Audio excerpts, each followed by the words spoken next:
Part 2. Big jobs to do: exhaust, seats, windows if we get time, and I need to do some little bits to the back bumper, finish off some bits in the interior, remove some of the wiring, a few little jobs. Let's not fuck about. I got 3 or 4 hours of daylight now. Let's get this exhaust done.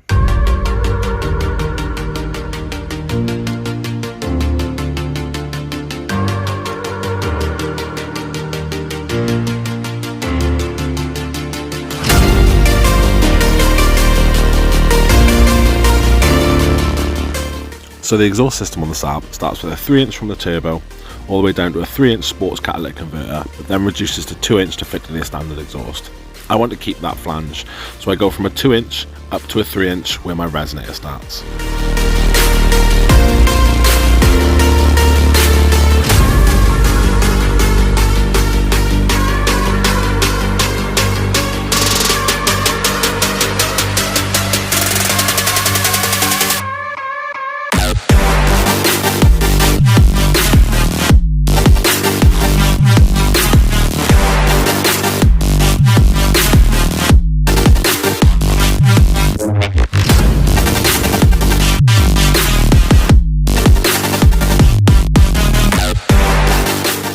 I take my 3-inch section of piping and I start making pie cuts in it. This is to get the bend in it that I need to get it to come out of the side straight.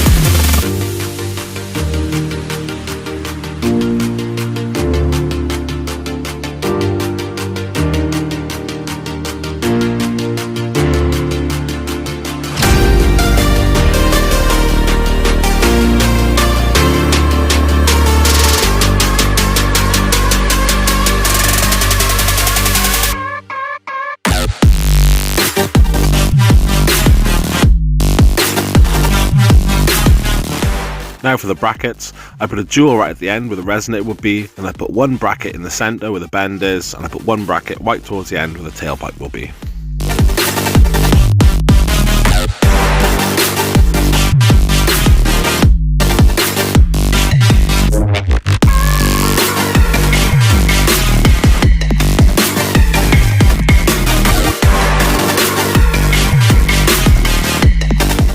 Now with everything lined up and just where I want it, I go ahead and put the finishing welds on.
Onto the seats, pretty simple job.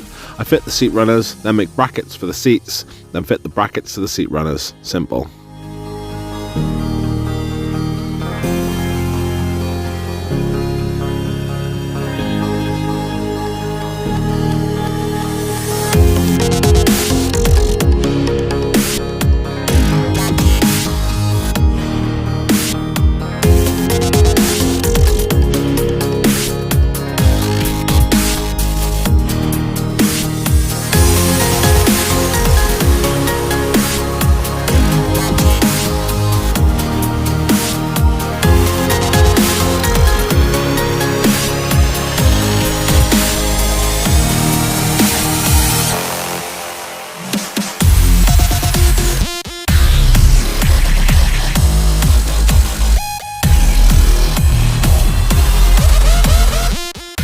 With the 4-point harnesses, I mount the 2 points to the rear seatbelt mounts, and then I mount 2 points to the seat frames.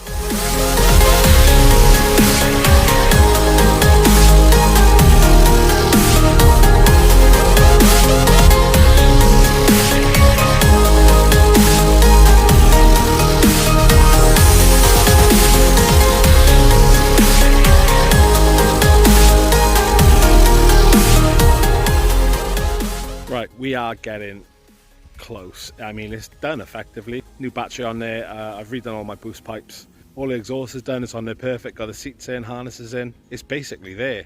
What I'm going to do now, though, is just a few odd jobs from the inside. So I'm going to get in there, remove a load of the loom that we're not needing or we're not going to be using.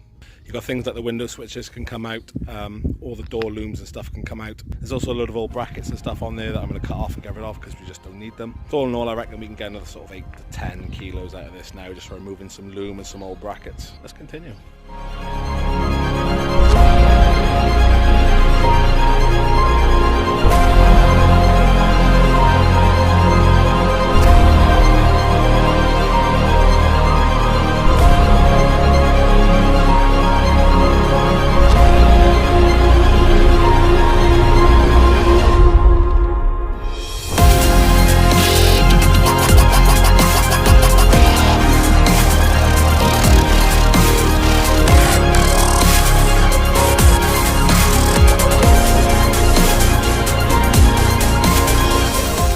It's currently about 5 o'clock on a Tuesday afternoon. This car is going in for its MOT Thursday morning, which means I'm dropping it off to my MOT tester tomorrow night. So I mean, we've literally got a few hours now this afternoon before it gets dark, and then I got an hour or two after work tomorrow to get it ready for its MOT basically. But to be honest, I mean, it's pretty much there. We've got a few odd jobs to do now. I've got to wire in the horn, I've got to finish the toe strap in the back, handle on the door. I've got to change one of the pipes on the intercooler because I actually took it for a spin the other day.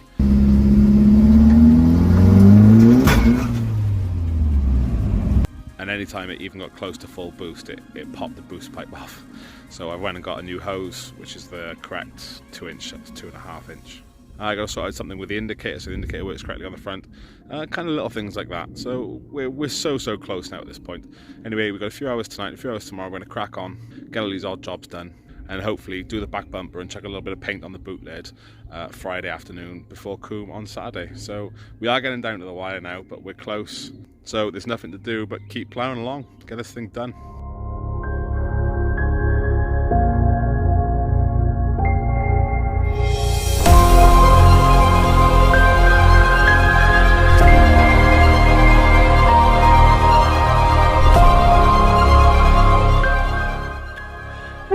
Beep, beep. The original radiator mounts used the intercooler for support. Now the standard intercooler is gone, I'm having to use bolts to support it instead.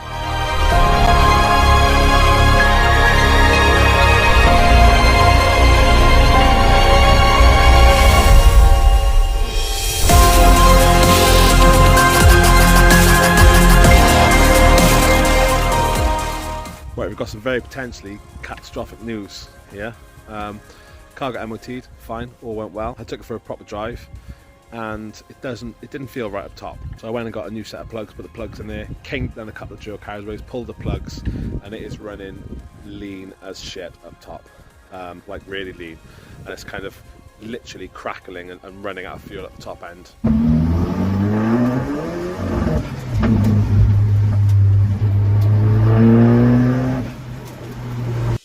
So obviously I can't drive it hard, so that makes the track day pretty difficult. I've got a few things I'm going to try first. I haven't got time to get it mapped, unfortunately, because it's a NoobTube map, and you can't just give that to any guy with a computer. It's got to go to NoobTube, something to do with restrictions on it or whatever. So first protocol, I'm going to pull the fuel pump out, and I'm going to swap it for the 340 litre per hour fuel pump that I've got in the Skyline. Hopefully just it's this pump getting a little tired. And the next step, I've got an adjustable fuel pressure regulator and a gauge, so I can fit them and increase the fuel pressure and hopefully get a bit more fuel into the top end.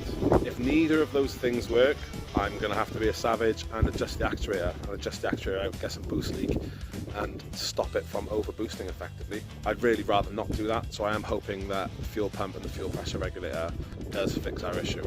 But there's only one way to find out, so we're going to pull the fuel pump out of the Skyline, pop it in here. Fingers crossed.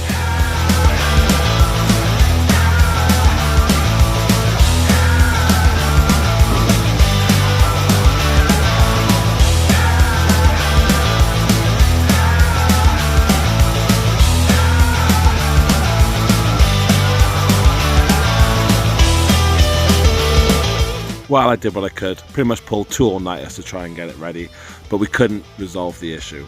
The way I see it, we had 2 options. 1, we could cancel Coombe, try and sort out our problem, or 2, I could take it and potentially kill it.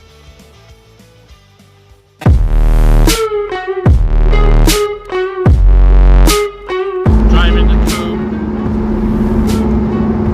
Driver's briefing. Looky. Sup, friends?